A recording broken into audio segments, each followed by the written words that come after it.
দেশি বিদেশি বাঙালি অবাঙালি বিভিন্ন রকমের রান্না খুব সহজে বাড়িতে তৈরি করার জন্য সাবস্ক্রাইব করে নিন শম্পাস কিচেন। আর আমার সমস্ত রান্নার আপডেট সবার আগে পাওয়ার জন্য বেল নোটিফিকেশনটা ক্লিক করতে ভুলবেন না।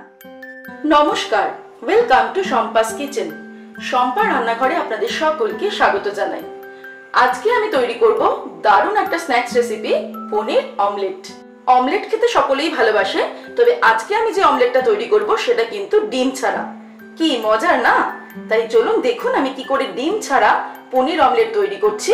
তাহলে চলুন তৈরি করে নিই চটজলদি এই ডিম ছাড়া পনির অমলেট। পনির অমলেট তৈরি করার জন্য আমাদের যে উপকরণগুলি লাগবে সেগুলি হলো, আমি বেসন নিয়েছি 1 কাপ, 50 গ্রাম পনির আমি গ্রেট করে নিয়েছি, ক্যাপসিকাম কুচানো, টমেটো কুচানো, টমেটো কুচানোর সময় কিন্তু আমি টমেটোর দানাগুলো বাদ দিয়ে দিয়েছি, ধনেপাতা কুচি, জোয়ান, পেঁয়াজ কুচানো, কাঁচা লঙ্কা কুচানো, লঙ্কার গুঁড়ো 1/2 টিস্পুন, আর এর সঙ্গে লাগবে স্বাদ অনুসারে নুন আর সাদা তেল। পনির অমলেট তৈরি করার জন্য সবার প্রথমে আমি একটা বড় বোল নিয়েছি, এর মধ্যে নিয়ে নিচ্ছি 1 কাপ বেসন।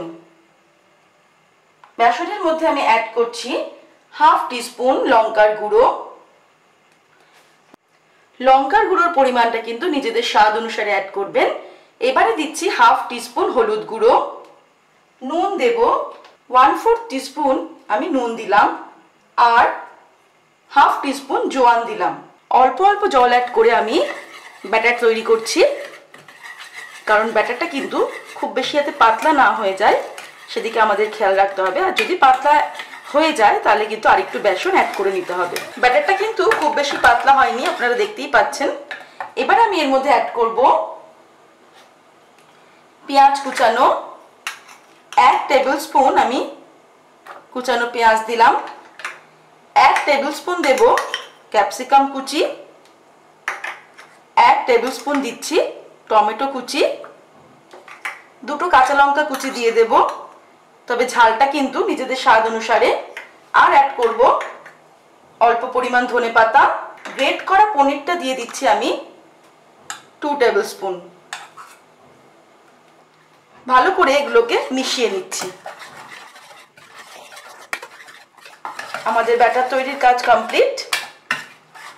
তবে যারা এটাকে একদম নিরামিষ অর্থাৎ ভেজ তৈরি করতে চাইবেন তারা কিন্তু পেঁয়াজটাকে স্কিপ করতে পারেন। এবারে ব্যাটার তৈরির পর, অর্থাৎ পনির অমলেটের ব্যাটার আমরা তৈরি করে নিয়েছি, কড়াই গরম করে তার মধ্যে আমি সাদা তেল দিচ্ছি।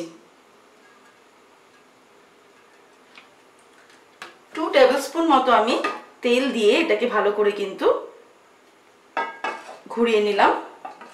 তেলটা গরম হয়ে গেলে আমরা ব্যাটারটা দিয়ে দিচ্ছি।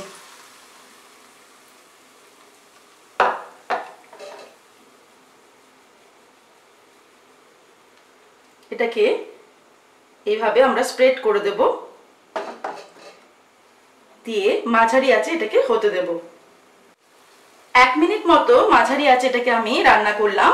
এবারে আমরা আস্তে আস্তে সাইডটা দেখব যে এটা উঠছে কিনা। যখন দেখব যে হ্যাঁ এটা উঠে আসছে, তখন আমরা এর মধ্যে আর একটু পনির ছড়িয়ে দিচ্ছি।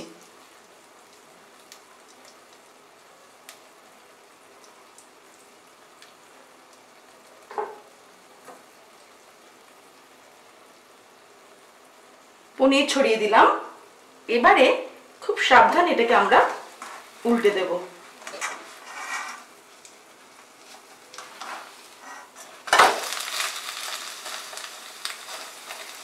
এইভাবে এটাকে উল্টে দিয়ে আরো মিনিট খানেক আমাদের রান্না করতে হবে।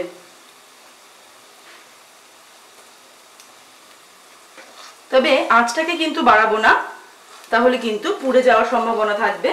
তাই মাঝারি আঁচে কিন্তু এগুলোকে রান্নাটা করতে হবে। 1-1.5 মিনিট আমি এটাকে মাঝারি আঁচে রান্না করলাম। এবারে আমরা এটাকে তুলে নেব। আমি ওভেনটাকে অফ করে দিয়ে সাবধানে এটাকে তুলে নিচ্ছি।